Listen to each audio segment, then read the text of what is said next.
your government has included within universal credit regulations in-work conditionality, and that will apply to people who are in work on low pay in receipt of working tax credits. Currently, there are 4.7 million families with children in receipt of working tax credits. Now, it's quite clear in the autumn statement that shows there will be a reduction in working tax credits. I have asked for the conditions under which you will be applying sanctions to working people on low income. Would you care to share that with the committee?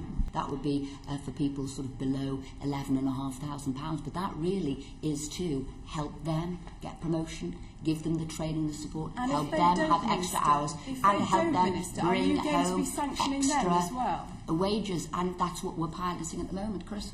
Just to clarify, we have provision within the regulations, the legislation, to apply conditions to people who get in work universal credit. We are about to launch a major test of that to see if conditionality has a place in supporting people in work to progress either by increasing their pay or increasing their hours. In terms of the evidence of the effects of sanctions, Minister, the committee has taken very extensive evidence from a range of academics. Oxford University and the London School of Hygiene and Tropical Medicine's research showed that 43% of JSA claimants with adverse sanctions leave JSA. They go off flow, off register. 43%. Now, 80% of those that have been sanctioned don't go into work. It's not because of it. You asked in terms of the source of data. This is government national statistics from 375 local authority areas. Isn't it true that the new stricter sanction regime is distorting JSA claimant figures, and that there is a real claimant count which is actually higher than that is published, and it's because of sanctions that it is being distorted? We strongly dispute the figures that have come forward, because they have made sort of leaps in sort of where they've got the facts and where they've got the figures, and then come to a conclusion obviously they wished to come to. Moving on then to the evidence again provided from a range of sources, Durham University, mine, the Trust. I presume that you have read the evidence that has been submitted to the committee. And they have indicated, in terms of the impact sanctions is having on food poverty, of the over 1 million food parcels that were provided last year, 45% were accounted for by sanctions. In my own constituency in Oldham, it's 60%. And again, evidence that we had was of how sanctions is exacerbating both physical and mental ill health. One example that was provided by Mind is a woman who discharged herself from hospital because she was afraid to miss an appointment for fear of being sanctioned. And today we have the report from Crisis and JRF linking the increase in homelessness directly to sanctions. In addition to that, Minister, there is an increasing number and a worrying number of deaths that are being associated with sanctions. So I'd be grateful if you could share with the committee how many peer reviews has the DWP conducted following the death of claimants. Does this include all deaths or suicide? How does this compare with other years? And how many were associated with sanctions? There is a whole host of checks that an individual, an advisor would do, the work programme would do, to ensure that we are best helping and supporting people, to ensure that those who are vulnerable Minister, aren't sanctioned. How many peer reviews has the department conducted?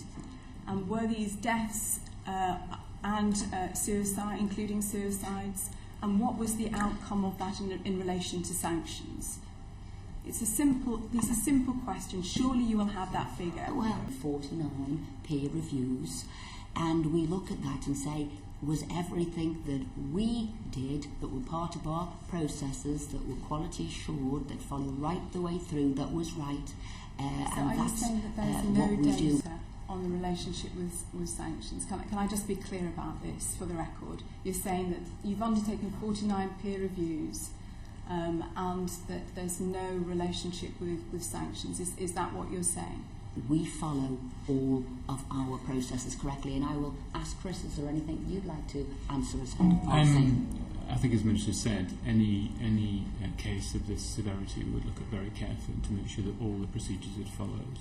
I think directly relating sanctions to someone's death is quite a big leap of kind of logic, really, because these cases are people who are in very severe and vulnerable conditions, and these circumstances have a number of causes. What we need to make sure of is that we've got systems to protect vulnerable people, both in terms of providing hardship where that's appropriate, but also in terms of setting the right sort of conditions and providing the right sort of care, so that we are aware of these people in vulnerable conditions and we provide support appropriately. So you're saying that you found no instances of where the department's actions have been either inappropriate or incorrect? There is mounting evidence, as you will have read, as this committee has taken from the various witnesses and had submitted to the committee, that there are inappropriate use of sanctions, that there are targets, there are cases where harassment is being used to get claimants off flow.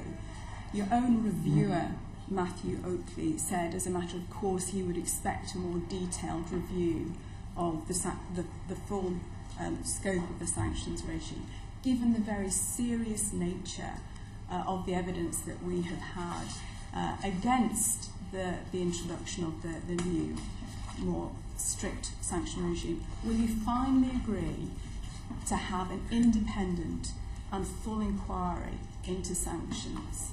We're looking to support people to get them into work, and obviously our welfare to work is working because you've got an extra nearly 2 million people in work.